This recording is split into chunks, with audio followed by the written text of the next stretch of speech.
10 years ago, I invented a product called the ambient orb that changed colors based on not your mood, although that would have been an interesting data feed, but instead it did things like track stock market trends, weather in terms of temperatures. It would pulse, it would pulse based on the chance of precipitation, pollen count for allergy sufferers, wind speed for people who are manic about kite surfing and other things, first derivative of barometric pressure, which is an indicator of when the fish are biting, and gardeners.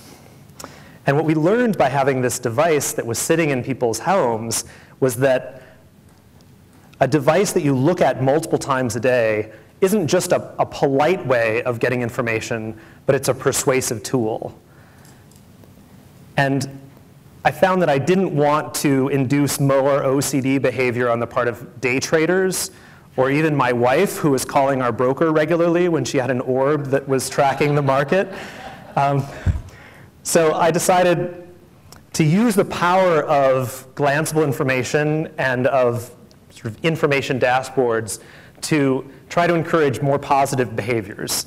Things like getting people to spend less time in traffic jams, getting people to walk more, getting people to conserve energy, getting people to trust the bus, and getting people to take better care of their diabetes.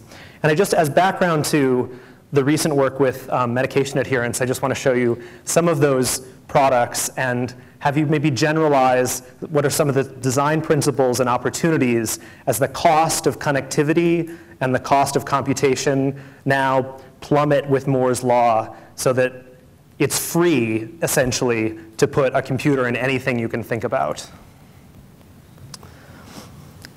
We started working with energy companies who already measure data about household usage with immaculate precision in exactly the wrong place, which is out where your dog is.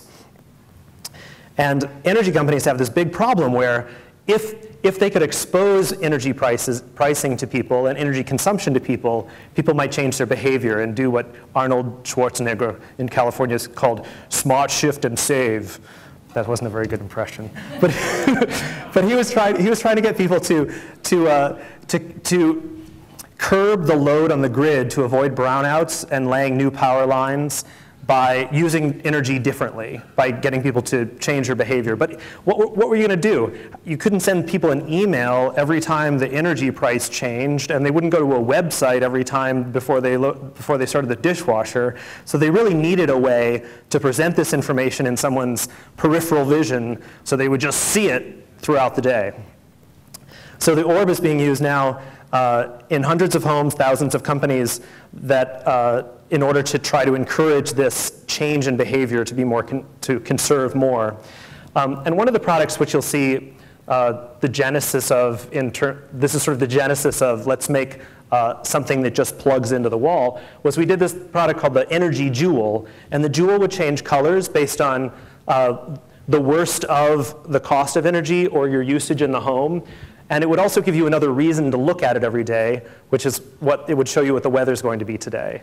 So we sort of parasitically grabbed a use case of what's something that somebody's really curious about every single day, weather, and then glommed on another app, which was energy. And I think the same design principle is incredibly relevant for health. Like, take a device that someone already uses every day or an app that somebody already uses every day and co-opt it to be also something that can be in service of health. So the sort of big idea here was don't embed more things in iPhone apps or computers that require people to go seek out the information, but instead spread it thinly around people's lives. If you talk to any pilot, there's not an app for that. Right? The cockpit of your plane doesn't have like a gestural interface where you can swipe to get altitude and swipe to get airspeed and swipe to get weather. Instead, you just want to spread things around in your peripheral vision because that's the nicest way to perceive information. Many people still have clocks, and they still exist on walls, and some people even have more than one clock in multiple rooms of the house, and many times they say the same information. That's crazy. Why wouldn't you just have one clock in one room? Isn't that enough? But what you realize is that the important thing is your attention, and if you can spread information around your life, it doesn't take as much attention. Just a couple more examples. This was a clock we did in partnership with Google that took your calendar, which is something that's increasingly online, and wrapped it around the edge of a clock that sits on your desk. And I like this example because it pairs an existing representation and an existing device with digital information to augment that thing. I teach at the Media Lab at MIT, and we call this digital shadows. Think about an ordinary device with a shadow that augments the functionality of that device. Buses are not ridden by people for actually only one important reason. It's not the cost, it's not the safety or security concern, it's not the smell. It's primarily that it's just too painful to wait. You just can't stand at the bus stop and not know. And this company called NextBus in San Francisco is solving this, and they're implementing it in other countries, other cities. But we designed a bus stop that was basically a big, huge fill bar, sort of like urban furniture, so that you could just look a couple blocks away and see if the bus was coming. And this sort of I would call this pre-attentive display. Basically, you don't have to read the 5 minutes. You can just see how close it is to the top in order to see that the next bus is coming. And this is sort of embedding information in the decisional moment, in the place that you want it in your life. Frodo had a sword that gave him information in a decisional moment. Are orcs coming or not? Like, do you need to use me or not? And in the same way, we made an umbrella that gave you information about, do you need to use me today or not? And it got data from AccuWeather for your zip code and sent it to a little wireless chipset over a long-range pager network. And the LEDs would sort of sprinkle with illumination like rain if you needed to bring the object that day. And this generalizes, right? Pill bottles.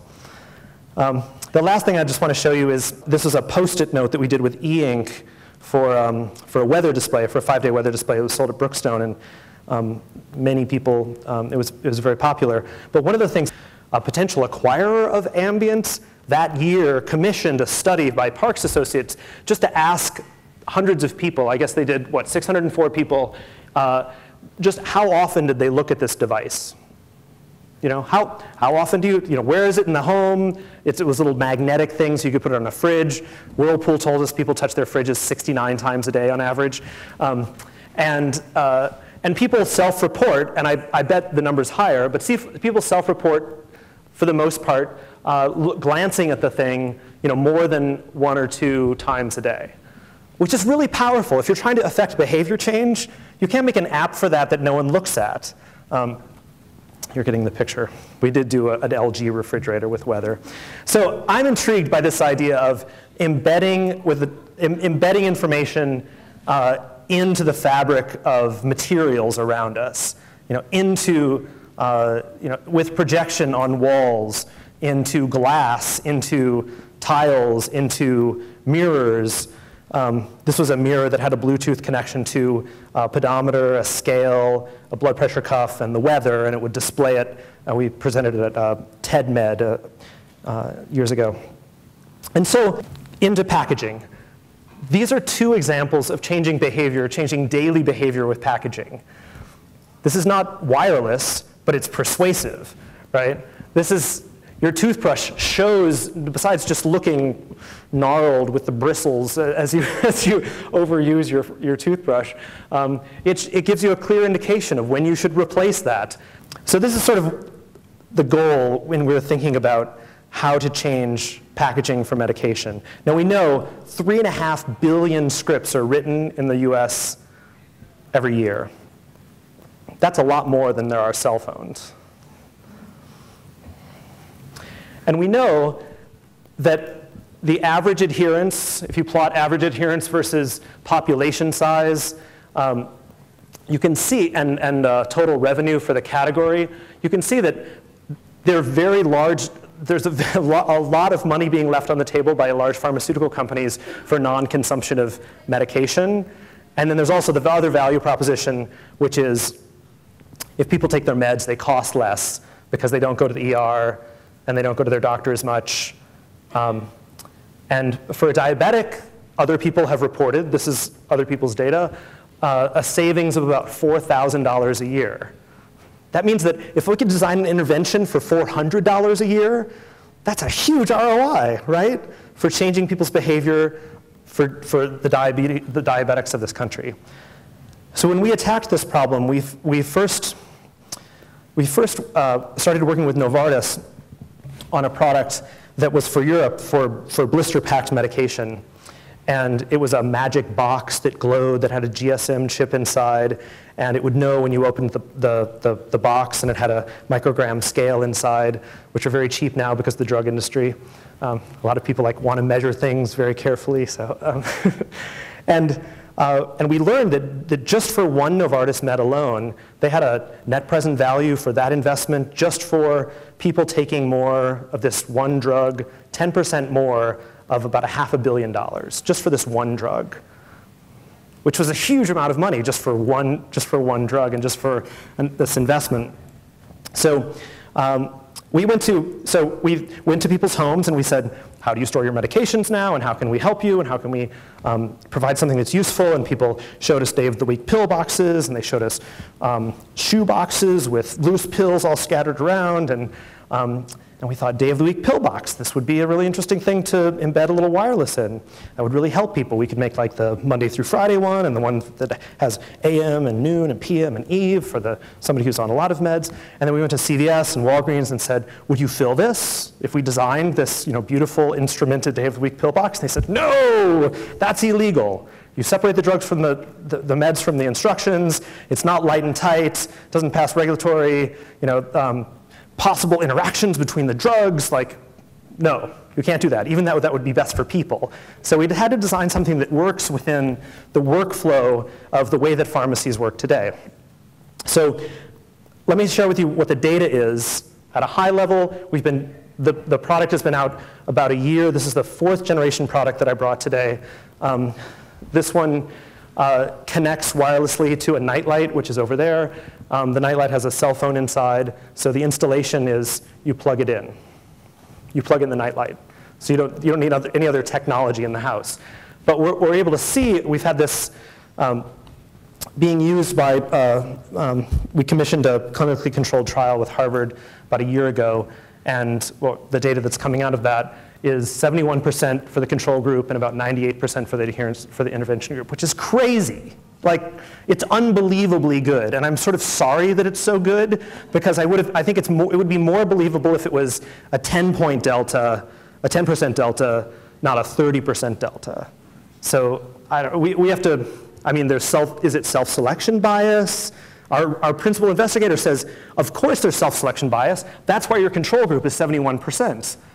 If there weren't self-selection bias, there would be 50% versus 80%. And actually, if there is a self-selection bias, it's harder to show a big delta, because all the people that raise their hand to be in the study are already good adherers, so then you wouldn't see the delta. But we're still able to get a 30% delta with self-selection bias, which is, let me share with you what this looks like and why I think that we're getting the numbers that we're getting. So this is the stupid cap data. That's on the left.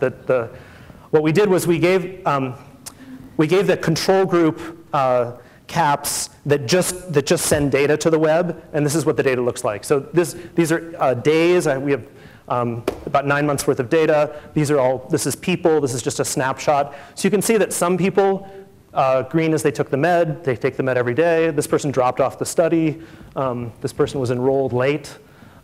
So some people don't need the tool at all. They're perfect. Wow, that person's just perfect. And some people are procrastinators. They have a problem with refills. Other people are just chronic, really bad, terrible adherence. Some people are sort of on and off again. But that's a sort of snapshot of the data. And then when we turn on all the services, the data looks like this. And the little glyphs that you see, the little dots, are when we reached out to them with either a text message or a phone call a couple of hours after they didn't take the medication. And you can see some people need that every day. Like this person is like, we have to call them in order for them to take their med. And even if we did call them, they didn't take it that day. And other people don't need the service at all, so it's sort of interesting. So that's the data. Let me just explain how the product works and why I think it's working. We did a deal with AT&T earlier this year that embeds a GSM chipset inside the nightlight. I think there are a couple of other examples of connected health devices that use embedded cellular, which I think is, if you look at the trends and how much cellular costs, it's really inevitable. Like your scale will have cell, any other device that you want to connect in the home in a simple way, cellular is sort of the way to go. And our hub talks to as many caps as you want. Right now I think the firmware is at 10. And we're using standard pharmacy issue vials. And what we've mostly done from a design perspective is taken things away. It's really hard. As you think about things more and more, if you've been in the design role, what inevitably happens is you wake up one morning and you're like, oh, I got a great idea for something we should add to this product. Wouldn't it be cool if, there's a dial and you dial in your mood every morning, or we call people and we ask them how they're feeling, or we connect a pedometer to the thing too, or like weight scales and blood pressure cuffs. Not that those are bad, those are great, Chris, thank you for making blood pressure cuffs. But we've had to be really disciplined, because I wasn't disciplined in other companies doing it, and I learned the hazards of that. But at just every day thinking about like what is something we can take away, just to keep it really simple. And I think of that as appliance-ness. So I think the exciting place to study in the future of health and wellness is not apps that can do more things on a phone that already does too many things, but appliance-ness, as what Don Norman talks about in The Invisible Computer, where he shows the Sears and Roebuck catalog for 1918, and he says, in 1918 you could buy a motor, and you could buy attachments for the motor. There was like the sewing machine attachment, the mixer attachment, and the fan attachment. Get a motor, everyone needs a motor. And now we buy mixers and fans and everything separately. So here's our workflow. Our business model is to give this away to as many people as possible. Right now we have a deal with Express Scripts where they mail it to you with about 140 different meds. The pharmacist simply says, oh, lucky you, you get one of the things that calls you if you forget. Congratulations. Do you want it? Opt in here. You don't have to have it, but it's a sort of strong default in. They have to barcode scan. Each of the caps has a unique ID, which is like an IP address, which associates the script to the cap. And then when you get home, you plug in the nightlight. And it's really not hard. I'll do it for you now. Do you know how to use a nightlight? I do. There we go. Makes a cute little arpeggio, which is the reminder sound. I'm a singer, so I have to use arpeggios. And then, when it's time to take the medication, let's say you set up a dose time of once a day at 8 o'clock, it makes cute, it pulses with orange light. We didn't use red or green, because those are like, do I go now? Do I stop now? Like, it was confusing. So it's orange light. And then if you still haven't opened the cap within an hour, it makes cute little arpeggios every 5 minutes that escalate. They go do do do do do do do, and then 5 minutes later it goes do do do do do do do do. 5 minutes after that it goes do do do do do do do do do do. So it's sort of I think it's something that we've tried to design something that you don't throw out the window. And it's really hard to design a product that someone uses every day for a week and then a month and then 6 months, and then they still love it after a year. Like, how many things are in your life like that? Maybe your coffee maker or a toothbrush, but there are very few things that we don't sort of say, ooh, bright, shiny new thing, and then you fall out of love with it. So we're trying to design this as an appliance, and a polite appliance. So it only calls you within a couple of hours, and it only calls you if it knows you haven't opened it. So if you take the cap away from the home, it will still prompt you with light and with sound to take your med. And even if you go to Paris for 3 weeks, it will still do that and will still store all the information. But we won't call you because we don't know if you did or didn't open the cap, and we don't want to cause double dosing. which is one of the big problems with like stupid text SMS services that are like, don't forget to do the thing that you just did. Because they'll call us double dosing and they'll just be annoying. It's like your wife, like you're taking the trash out and she's like, don't forget to take out the trash. You're like, oh, like I'm already doing that. So, and then importantly, I think that when we talk about behavior change, I mean the reminders, I think I'll give them 30% of the credit for changing people's behavior, and I would give the social feedback loops of connecting you to a loved one that you designate about 60% of the credit, and then I would give automatic refills maybe 10% of the credit. So there are a couple of new feedback loops. One is it emails you and a loved one every week with a little goal and how you're tracking against your goal. And then every month, it sends a printed reports. Why printed? Because doctors still use print. So we send a printed report to the doctor and to you, and it shows you how you're tracking against a goal, what days you did or didn't take the med over this month and the last 2 months. And importantly, I have a father is a doctor and a father-in-law is like everybody in my family is a doctor, and I know that you can't cause them any new work or any liability, so we only send the report every month, and I don't think it matters if the doctor ever looks at it. I think it matters that people believe that the doctor might look at it. So there's sort of a personal feedback loop, there's a social feedback loop in terms of you, there's a accountability feedback loop, and then there's a pharmacy coordination feedback loop, because refilling is something that a lot of people procrastinate against doing. And we have 2 ways of helping. One is what we call OnStar for meds, and it's a little push to refill button that will, so that is dialing AT&T, well, it's not really dialing, but we made it make a dialing sound, because everyone understands like dialing sounds. So, so that's dialing, and I think my cell phone will ring in about a minute. And it will say, you just press the push to refill button on your blue GlowCap. It's time for a refill of your Lipitor. Do you want to be connected to your pharmacy right now to refill your script? Oh, that's really nice. Thank you very much. I didn't have to look up the number. I didn't have to remember the code.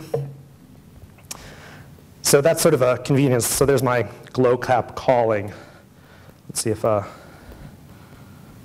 Greetings from Vitality. You just pressed the refill button on your light blue GlowCap. To refill this... Yay. That works.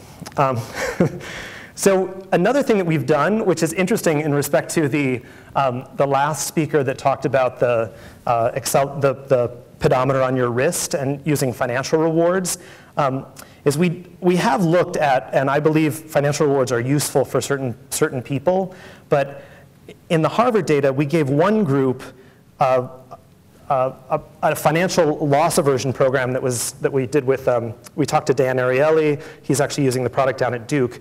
And it was structured like this. At the beginning of the study, you get $90 in your adherence account. And every month that you suck, you lose $15.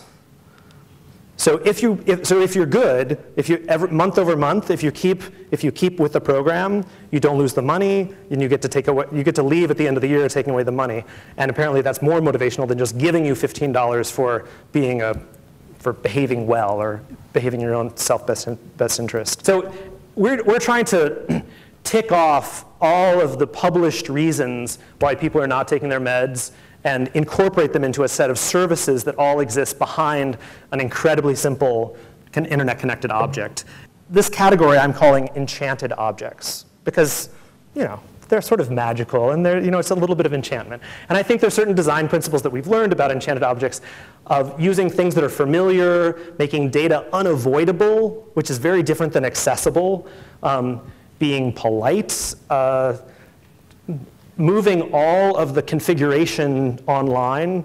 I mean, the reason that this doesn't have any buttons or need any buttons besides the push to refill is because the buttons are all on a website where you can set up a dose time or a dose frequency or what's the med inside.